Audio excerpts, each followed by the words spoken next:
basis of textual criticism.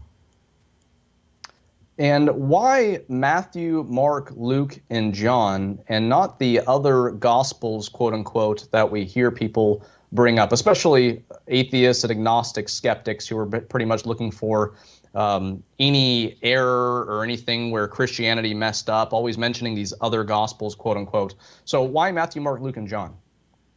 Yeah, for most folks today, they look at the Gospels that we have and they think, why these Gospels? What's so special or unique about them?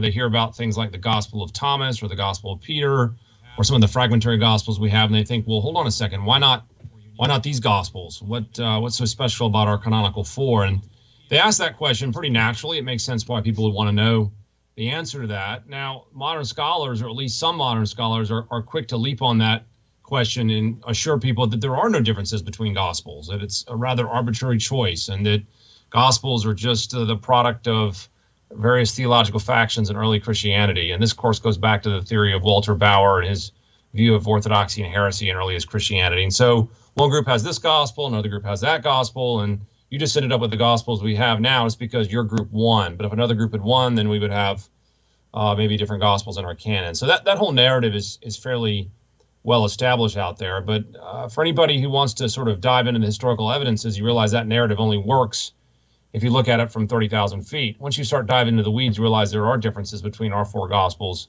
and apocryphal Gospels. And the main one has to do with date. The only Gospels dated to the first century are Matthew, Mark, Luke, and John. And there's a pretty good, solid scholarly consensus around that.